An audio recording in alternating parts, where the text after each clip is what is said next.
ये political boundaries को नहीं मानते। हमने अपनी ज़रूरत को देखते हुए अपने यहाँ तो अपने इलाकों में तो हमने बाँध बना लिया, डैम्स बना लिए। लेकिन बड़े दुःख की बात है कि आपके यहाँ की जो सरकारें हैं, उन्होंने आपकी आवाम के लिए कुछ किया ही नहीं। अपनी आवाम के लिए पाकिस्तान की सरकार ने कुछ नहीं किया। नहीं तो जो पानी अभी बर्बाद जा रहा था, उस पानी का अच्छे से यूटिलाइज़ेशन आप लोग कर सकते थे। वो आप लोगों ने नहीं किया, आपकी सरकारों ने ऐसा होने नहीं दिया। और अभी इस बात को ये लोग एंटी इंडिया सेंटिमेंट्स के तौर पर भुना रहे हैं। समाज का सबसे दबा हुआ, कुचला हुआ तबका था हमारे यहाँ, उसको पढ़ने की इजाज़त नहीं थी। आज देखिए हमारे यहाँ जो हमारे प्रेसिडेंट ऑफ कंट्री इंडिया हैं, वो भी उस कास्ट से आ रहे हैं। तो हमारे यहाँ ये सारी चीज़ें हिंदू समाज में सुधार बहुत हुए। आपके यहाँ सुधार हुआ ही नहीं, कोई सुधार नहीं हुआ। सिर्फ़ अय्याशी और वाहियात हरकतें होती रहीं। आज भी मैं देखता हूँ, अरब से कुछ लोग आते हैं, हैदराबाद में गरीब परिवारों की लड़कियों को 12 साल, 13 साल, 14 साल की लड़कियों से शादी करते हैं और उन्हें वहाँ ले जाते हैं। शादी हो गई, कुछ समय मन भरा, मन बहलाव किया, छोड़ दिया उन्हें। फिर वो बेचारी वहाँ भीख माँग रही होती हैं। ये सब सुधार आपके यहाँ हुआ ही नहीं है और जब तक ये सुधार नहीं होगा, आपके यहाँ ये सारी चीज़ें होती रहेंगी। आपने कभी ये सुना है किसी हिंदू को कि उसने भगवत गीता को फेंक दिया या जला दिया, उसके खिलाफ सर-सर से जुदा के नारे लगा रहे हैं? नहीं। ये ड्रॉबैक सिर्फ़ आपके मज़हब में है। दुनिया में सबसे जो कट्टर मज़हब जिसे बोलते हैं, कट्टर समझती हैं आप? कट्टर समझती हैं? मतलब एकदम फ़ैनेटिक, लकीर के फ़कीर। माफ़ी है हमारे किताब की, हमारे मज़हब की और आपका सर तन से जुदा हो जाए। क्यों होना चाहिए भाई? आप एक तरफ बोलते हैं कि आपका मज़हब जो है अमन का मज़हब है और माफ़ी आपके मज़हब में है, माफ़ी भी देते हैं और दो बड़ी-बड़ी बातें होती हैं, लेकिन उन्हीं सारी बातों का मतलब ये दोगलापन है। एक तरफ वो सारी बड़ी-बड़ी बातें आप करते हैं, हमारे मज़हब में इक़रा लिखा है मतलब आप पढ़िए और आप दूसरों पर दया दिखाइए, दूसरों पर क्या रहम करिए, फिर आप माफ़ी का भी कॉन्सेप्ट अगर आपसे कोई गलती होगी, खुदा बड़ा रहमदिल है, माफ़ कर देता है। लेकिन फिर आप लोग कौन होते हैं भाई बीच में वो ये सर तन से जुदा के नारे लगाने वाले? मतलब जाहिल कौम है, पूरी की पूरी जाहिल कौम है।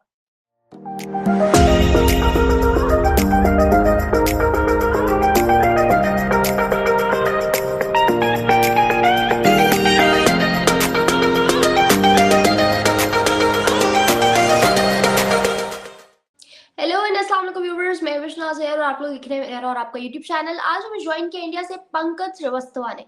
Thank you so much sir first of all joining us. आपने मेरे और मेरे ऑडियंस के लिए टाइम निकाला।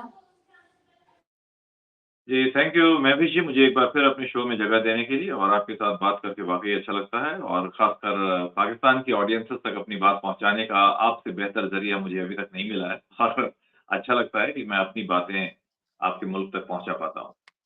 Player is all mine sir. Audience आपको बहुत ज़्यादा पसंद करती जा रही है और उसकी वजह ये है कि आप बहुत इन्फॉर्मेटिव और इंटेलेक्चुअल डिस्कशन करते हैं। खैर, thank you once again. Start करते हैं, टॉपिक की तरफ आते हैं। आज जिस टॉपिक पे हम बात करने जा रहे हैं, सवाल ये है कि आपने खबर देखी होगी कि हिंदुस्तान ने पाकिस्तान का पानी बंद कर दिया। अब इसके आगे की और पीछे की वजाहत तो आप ही देंगे। मुझे बताएं जी, क्यों किया आप लोगों ने हमारा पानी बंद? पाकिस्तान की दुखती रग पे पैर आ गया और आवाम चीख उठी है। ना सिर्फ आवाम बल्कि मीडिया, पॉलिटिक्स, सब। देखिए इसमें कुछ पॉलिटिक्स कुछ भी नहीं है। दरअसल क्या है कि जो ट्रीटी होती है 1960 में पाकिस्तान और भारत की जो ट्रीटी हुई थी, उसके तहत कुल कुल 5 या 6 रिवर्स हैं जिनका जो पानी है, उसको लेकर के ये करार हुआ था। उसमें ये जैसे रावी, सतलुज, ब्यास रिवर जो है, इसका जो पानी का कंट्रोल है वो भारत के पास है। वहीं पाकिस्तान के पास इंडस, झेलम और चेनाब नदी का कंट्रोल है उसमें। जो करार हुआ था उसके मुताबिक ये है कि ये जो 3 नदियाँ हैं, रावी, सतलुज और ब्यास, इसके ऊपर जो है भारत का कंट्रोल है और दूसरी बात ये है कि ये नदियाँ भारत से बहते हुए पाकिस्तान में जाती हैं और वो जो जहाँ दूसरी तरफ है, ये जो झेलम चेनाब और सिंधु नदी, इंडस जिसे बोल रहे हैं अंग्रेज़ी में, इसका पानी पाकिस्तान से बहता हुआ आता है, इसका कंट्रोल पाकिस्तान के ऊपर है। तो देखिए सबसे बड़ी बात तो ये है कि दोनों मुल्कों में करार हुआ है, ये अच्छी बात है, लेकिन आप यहाँ देखें कि जम्मू-कश्मीर और पंजाब के कई इलाके जो हैं, वो पानी की कमी से जूझ रहे हैं और काफ़ी समय से जूझ रहे थे। और ऐसा नहीं है कि मतलब मोदी सरकार ने जानबूझ के पाकिस्तान के खिलाफ ऐसा कुछ कदम उठाया और ये जो 2 मुल्कों में करार होते हैं, ये बड़े पुराने होते हैं करार और बहुत ही डायर सिचुएशन में, डायर सर्कमस्टेंसेस में ऐसे कुछ फैसले लिए जाते हैं और जब हमारे पास एग्रीकल्चरल लैंड है, जहाँ पर पानी नहीं पहुँच रहा है, लोगों को पीने को पानी नहीं मिल रहा है, तो वहाँ पर सीधी-सी बात है, हम पहले अपनी आवाम का ख्याल रखेंगे, उसके बाद फिर आगे पानी छोड़ेंगे। और सुना ये भी है कि ये जो पानी है आपके रावी नदी का खासकर, आपके यहाँ यूँ ही बह जाता था और इससे किसी को फ़ायदा भी नहीं हो रहा था। तो जहाँ तक पाकिस्तान को इसके पानी से नुकसान होने का सवाल था, तो नुकसान तो हो रहा था साहब, बाढ़ आ रही थी और आपके जो गरीब लोग हैं, नदी के किनारे बसे हुए, उन्हें नुकसान हो रहा था। पानी से नुकसान हो रहा था, अब वो नुकसान नहीं होगा बल्कि। क्योंकि आप लोग इस पानी का सही इस्तेमाल नहीं कर पा रहे थे, आपके पास कोई ऐसा डैम भी नहीं था, जहाँ से आप कोई पनबिजली परियोजना चला सकें, यानी हाइड्रो पावर इलेक्ट्रिसिटी वो कर सकें। ना ही आपके किसानों को कोई फ़ायदा हो रहा था, ना ही आप इस पानी को बड़े-बड़े जो रिज़र्वॉयर्स हैं उसमें रख कर के लोगों को पीने का पानी मुहैया करा रहे थे। अक्सर हम देखते हैं कि गर्मियों में आपके यहाँ कुछ ज़्यादा ही पानी की किल्लत हो जाती है और लोग छोटे और बड़े बर्तन लेकर के पानी के टैंकरों के पीछे दौड़ते हैं, दूर-दूर जाते हैं पानी भरने के लिए। एटलीस्ट हमारे यहाँ की जो गवर्नमेंट है मोदी गवर्नमेंट, इवन इससे पहले की भी गवर्नमेंट, ऐसा नहीं कि मोदी गवर्नमेंट, कांग्रेस की सरकारों ने भी और इससे पहले दूसरी जो सरकारें थी, कोएलिशन गवर्नमेंट भी थी, उन्होंने भी अपने लेवल पर अपनी कैपेसिटी में जितना काम किया है, वो किया। हमारे लोगों को पानी पहुँचाने के लिए। तो अगर ऐसा किया है तो इसमें कोई खराबी नहीं है और उसमें जो खबर मैं देख रहा था, उसमें ये बोला गया है कि ये जो जम्मू एंड कश्मीर में आपका कौन-सा वो है शाहपुर कांडी बराज है, वहाँ से पानी जो है आपके यहाँ नहीं जाने दिया जाएगा और इस पानी का जो सबसे ज़्यादा यूटिलाइज़ेशन है, वो हम अपने लिए करेंगे। तो इसमें मुझे नहीं लगता कोई बुराई है। और कहीं से भी जो भारत-पाकिस्तान के बीच में नदी के जल बँटवारे का जो करार हुआ था, उसका कोई उल्लंघन या वायोलेशन कुछ नहीं हो रहा है ऐसा। सर, इसका पाकिस्तान पे तो इम्पैक्ट आएगा ही आएगा ना, तो डोंट यू थिंक सो कि ये कहीं न कहीं दुश्मनी को और ज़्यादा या फिर नफ़रतों को और ज़्यादा एक उठा देने वाली चीज़ है लोगों के दिमागों में? नहीं देखिए, नफ़रत जो है वो इसकी वजह से नहीं है, पानी की वजह से नहीं है और ऐसा नहीं है कि नफ़रत पहले से जो हमारे बीच में दुश्मनी बढ़ी हुई है, उसकी वजह से भारत सरकार ऐसा कर रही है। हम सिर्फ़ अपने लोगों की ज़रूरत को देखते हुए ये कदम उठा रहे हैं। इसके पीछे ये वजह नहीं है कि साहब हम आपके लोगों को दुःख देना चाह रहे हैं या उन्हें और मुश्किल में डालना चाह रहे हैं। ऐसी कोई बात नहीं है, अगर आपके यहाँ नेता लोग इस चीज़ को एंटी इंडिया सेंटिमेंट्स के तौर पर भुनाने में लगे हुए हैं, तो ये उनकी अपनी मतलब उनकी अपनी बात है।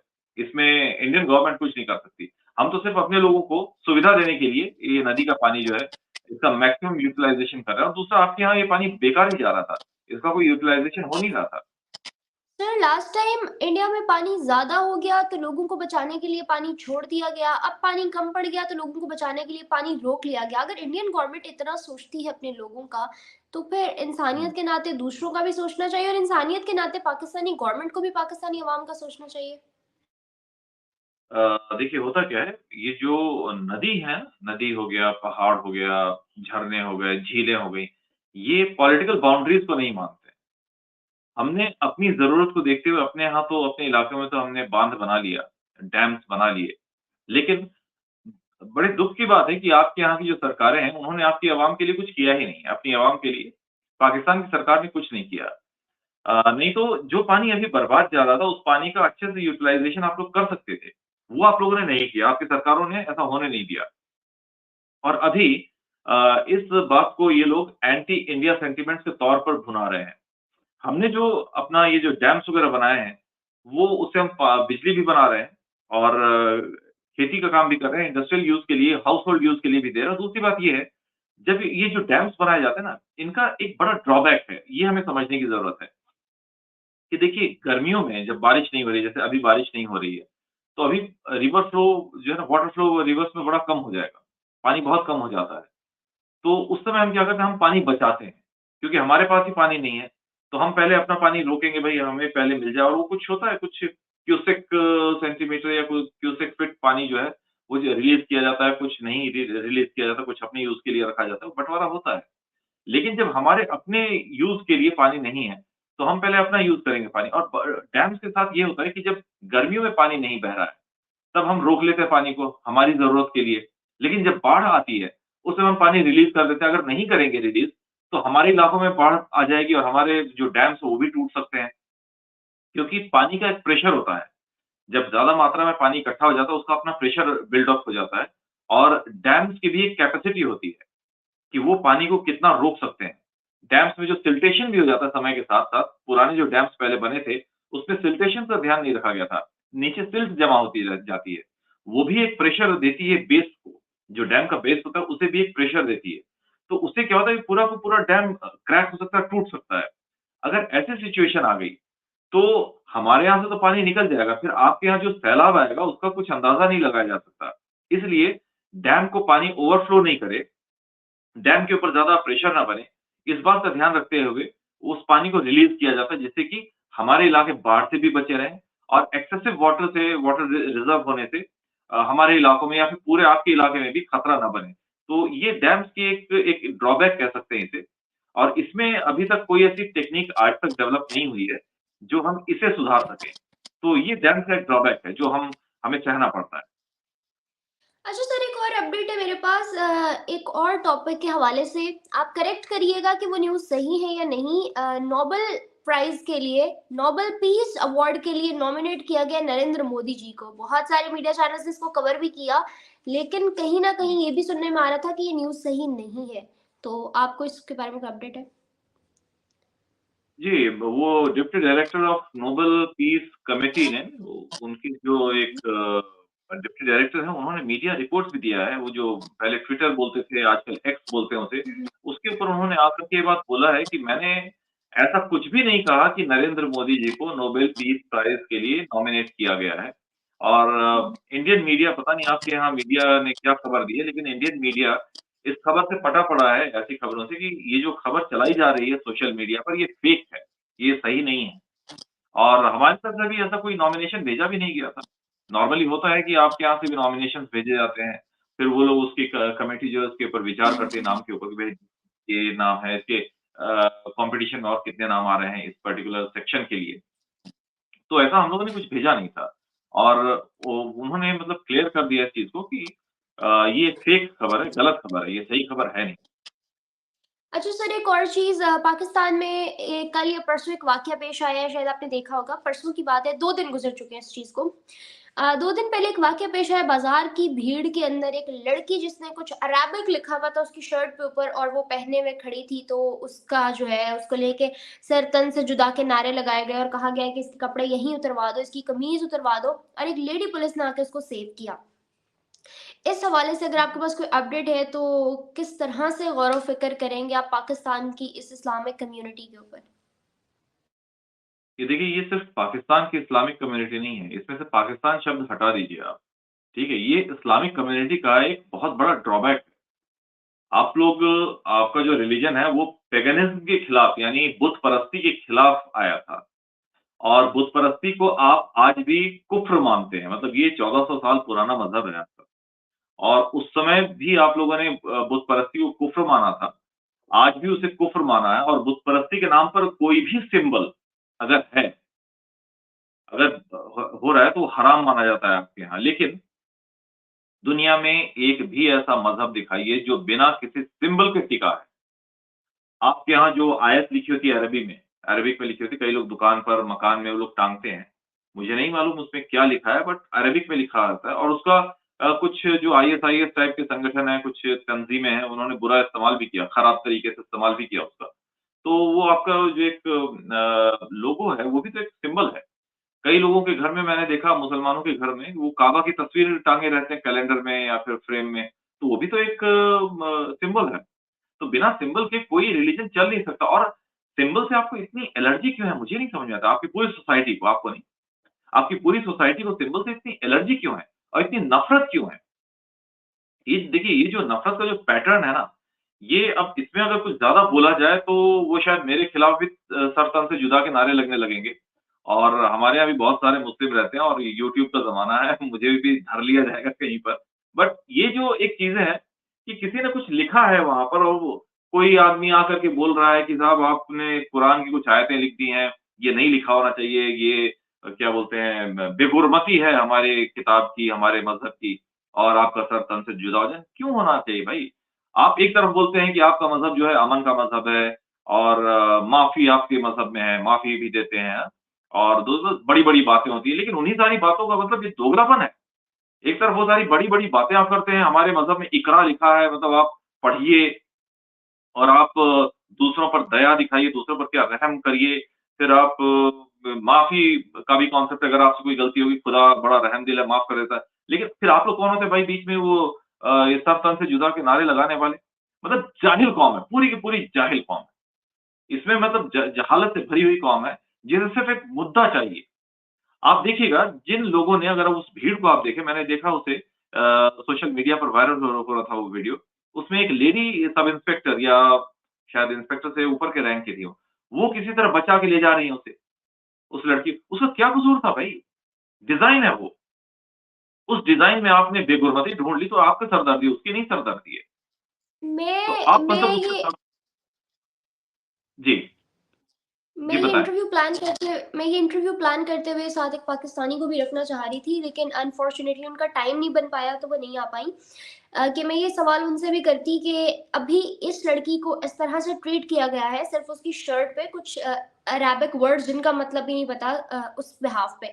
और दूसरी जानिब कुछ ही टाइम पहले की बात है जब इमरान खान वाला सारा केस चल रहा था, अगर 11 मई की बात करें या इस तरह के बहुत से वाक़यात आए, तो वहाँ पे और ख़वातीन को ही उन जलसों में घसीटा जा रहा था, उन पे शेलिंग हो रही थी। उनको जो है ना जी। घसीट के, खींच के जो है जेलों में और गाड़ियों में डाला जा रहा था, तो वो भी तो ख़वातीन थी। वहाँ पे आपको वहाँ रिस्पेक्ट याद नहीं आई, यहाँ और वैसे आप लोग कहते हैं कि औरत जो है वो 7 पर्दों में होनी चाहिए। तो ये सवाल मैं किसी पाकिस्तानी से करना चाह रही थी लेकिन वो हमारा बन हुँ, नहीं हुँ। पाया।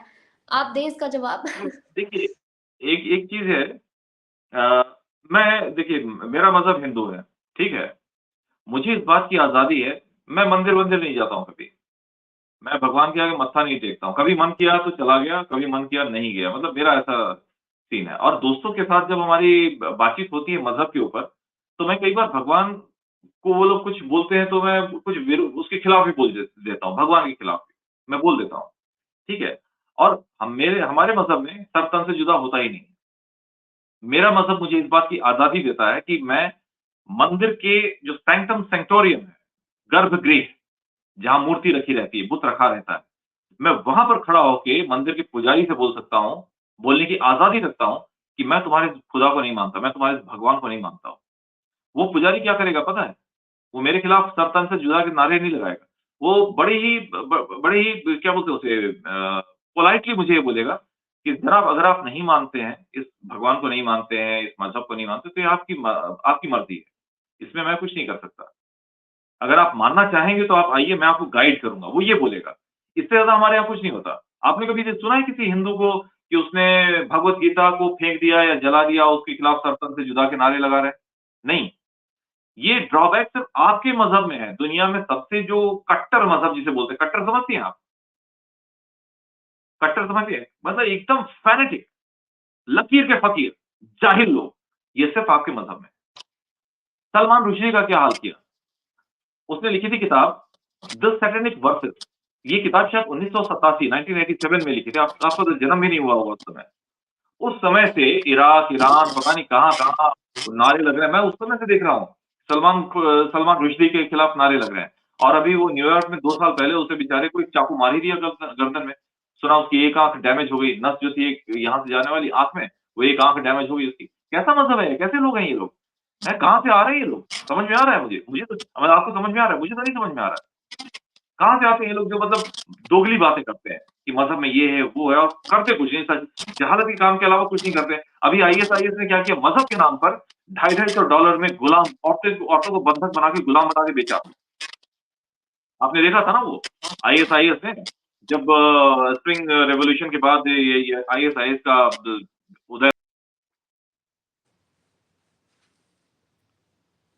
इन सब जगहों पर ढेर सारी औरतों को मतलब अच्छी खासी औरतें मतलब हमारे आपके घरों की औरतें, उन्हें निकाल कर के उनके साथ पता नहीं क्या कुछ किया होगा, मैं बोलना नहीं चाह रहा हूँ। उसके बाद उन्हें गुलामों की तरह बुर्का पहनी हुई है, उनके पैरों में, हाथों में मतलब ज़ंजीरें हैं और उन्हें गुलामों की तरह $250 में बेच रहे हैं। ये है मज़हब और मज़हब के नाम पर हो रहा है। ऐसा नहीं कि मज़हब के नाम पर कर रहे हैं ये लोग। क्या कुछ नहीं किया आपके इस्लाम वालों ने मज़हब के नाम पर। एक से बढ़कर एक हरकतें की हैं। और उस बेचारी औरत का क्या हाल करेंगे? उसने कुछ भी पहन लिया, आपकी सरदर्दी नहीं है भाई वो। आप कौन होते सर तन से जुदा के नारे लगाने वाले? आप कौन होते उसे मारने वाले? क्या किसी मरे हुए इंसान को आप ज़िंदा करने की कुव्वत रखते हैं? किसी मरे हुए इंसान को आप ज़िंदा कर सकते हैं? नहीं कर सकते। लेकिन आप एक जिंदा आदमी को मारने की कुवत रखते हैं। एकदम कबायली जो सिविलाइजेशन है ना, सिविलाइजेशन नहीं बोलेंगे इसे, बारबेरिक रूल, ये वो है। वाक़ई बड़ा दुःख होता है, बहुत गुस्सा आता है ऐसे लोगों पर। इन लोगों को तो गोली से मार देना, चौराहे पर खड़ा करें ना, गोली मार देना चाहिए ऐसे लोगों को, जो सर तन से जुदा के नारे लगाते हैं। बेवकूफ लोग हैं ये। मतलब मुझे आज़ादी नहीं है कि मैं कुछ भी पहनूँ। औरतों को, आपको आज़ादी नहीं है, आप कुछ भी पहने। अगर आप, अगर कोई आदमी अपनी फ्रीडम ऑफ एक्सप्रेशन है, जो आप कुछ कपड़े पहनते हो, एक्सप्रेशन ही है ना। आप अपने मतलब के कपड़े पहन के, अपनी मर्ज़ी के कपड़े पहन के बाहर नहीं जा सकती, बाज़ार में नहीं जा सकती। सिर्फ़ इस डर से कि जाहिलों की एक भीड़ आएगी, वो आपके सर के पीछे पड़ जाएगी कि भैया आपका सर तन से जुदा करना है। इसलिए आप, मतलब कैसे रह लेते हैं आप लोग ऐसे समाज में? ऐसे सोसाइटी का फ़ायदा क्या है? पता नहीं आपकी गवर्नमेंट्स क्यों नहीं ऐसे लोगों को निकाल के बाहर फेंक देती है। हमारे यहाँ भी हैं इस तरह के लोग, और वो मुसलमान ही हैं, मतलब हिंदू नहीं है। हैं हमारे यहाँ इस तरह के लोग, हमेशा। और 1-2 नहीं, मतलब कई तरह की, मतलब क्या बोले, खराब हरकतें करते हैं। हमारे जो रिलीजियस प्रोसेशन निकलेंगे उसमें पत्थरबाज़ी करेंगे ये लोग, है ना? और इस तरह की बहुत सारी हरकतें करते हैं ये लोग। पता नहीं कैसे, मतलब मुझे नहीं समझ में आता कि जब कोई आदमी, एक आदमी ने ये बोला था कि कुरान में फला-फला आयतें हैं, इनमें मॉडिफ़िकेशंस होना चाहिए समय के साथ, तो उस बेचारे को, मतलब वो बोल दिया कि अगर आप मिलोगे तो हम आपके सर को धड़ से अलग कर देंगे। ये तरीका होता है क्या? आप सोसाइटी में रह रहे हैं, मतलब आप जंगल में नहीं रह रहे हैं। वो बच्ची बेचारी अभी बची हुई है, पता नहीं कब तक बची रहेगी, मुझे तो ताज्जुब हो रहा है। और आपके यहाँ मॉडिफ़िकेशंस क्यों नहीं हो रहे? हमारे यहाँ देखिए, हिंदू धर्म में बुराइयाँ बहुत थी। सती प्रथा आप जानती हैं? सती प्रथा होती है, जैसे हिंदुओं में जब आदमी मर जाता है, उसे जलाते हैं, उसकी बॉडी को जलाते हैं। तो उसकी विडो को भी, उसकी जो बेवा है, उसे भी उसी आदमी के साथ ज़िंदा जला दिया जाता था। ये हमारे यहाँ रवायत थी। बच्चों में शादियाँ होती थी हमारे यहाँ। 10 साल की, 6 साल की, 4 साल की बच्ची जो है, उसकी शादी हो जाती थी, लेकिन बुड्ढे से नहीं होती थी, उसी दूसरे बच्चे से होती थी शादी। वो बच्चा भी जिस आदमी से होती थी शादी, वो भी 5-6 साल का ही होता था। अगर वो बच्चा मर गया, चेचक की बीमारी बहुत होती थी, हैज़ा बहुत होता था, और भी बहुत सारी बीमारियाँ होती थी, उसमें अगर वो आदमी बच्चा मर गया, तो वो जो लेडी है, वो बेवा हो गई, बच्ची जो है। वो बच्ची बेवा हो गई और पूरी ज़िंदगी वो बेवा रहेगी। उसकी शादी दोबारा नहीं हो सकती। लेकिन हमने ये दोनों कानून बदला। जो सती प्रथा थी, ज़िंदा औरत को जला दिया जाता था मरने के बाद आदमी के, उसे हमने बदला, उसे चेंज किया। अब राजा राम मोहन राय ने शुरू किया। ईश्वर चंद विद्यासागर ने विधवा मैरिज जो है, बेवाओं की दोबारा शादी की प्रथा शुरू की। औरतों को तालीम देना शुरू किया। ये काम उन्होंने किया। इसके बाद अनटचेबिलिटी हमारे यहाँ थी। जो लोअर कास्ट के लोग हैं, उन्हें छूना भी पाप माना जाता था, कि उन्हें नहीं छू सकते आप। उन्हें छुएँगे तो आपको गंगा जल से नहाना पड़ेगा, तमाम चीज़ें थी। लेकिन ये सारे रिफॉर्मेशंस हमने किए।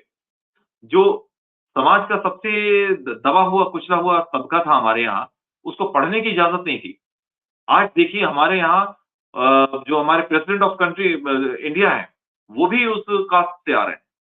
तो हमारे यहाँ ये सारी चीज़ें, हिंदू समाज में सुधार बहुत हुए। आपके यहाँ सुधार हुआ ही नहीं, कोई सुधार नहीं हुआ। सिर्फ़ अय्याशी और वाहियात हरकतें होती रहीं।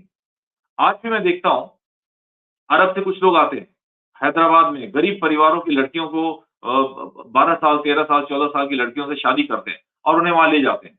शादी हो गई, कुछ समय मन भरा, मन बहलाव किया, छोड़ दिया उन्हें। फिर वो बेचारी वहाँ भीख माँग रही होती हैं। ये सब सुधार आपके यहाँ हुआ ही नहीं है, और जब तक ये सुधार नहीं होगा, आपके यहाँ ये सारी चीज़ें होती रहेंगी। ये जहालत चलती रहेगी, और सबसे बुरी बात ये है कि जो आपके यहाँ पढ़ा-लिखा तबका है ना, सब लोग तो नहीं इस चीज़ को फ़ेवर करते हैं। लेकिन जो आपके यहाँ पढ़ा-लिखा तबका है, वो भी चुप मार के देखता है इन सब चीज़ों को। वो बोलता नहीं है इसके खिलाफ, वो चुपचाप देख रहा होता है, कुछ भी नहीं बोलता वो। आपको सुधार करना होगा, आपके यहाँ लोगों को आना होगा, और ये सुधार आपके अंदर से ही होंगे।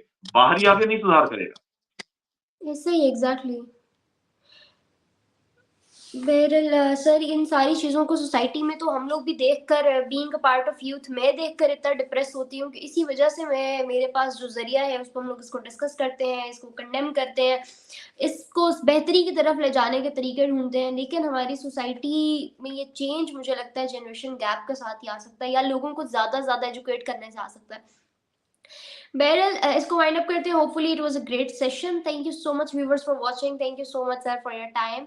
और होपफुली हम लोग नेक्स्ट भी अच्छे अच्छे टॉपिक्स के साथ मिलते रहेंगे। मुझे और मेरे गेस्ट को आज की वीडियो से दें इजाजत। अल्लाह हाफिज़।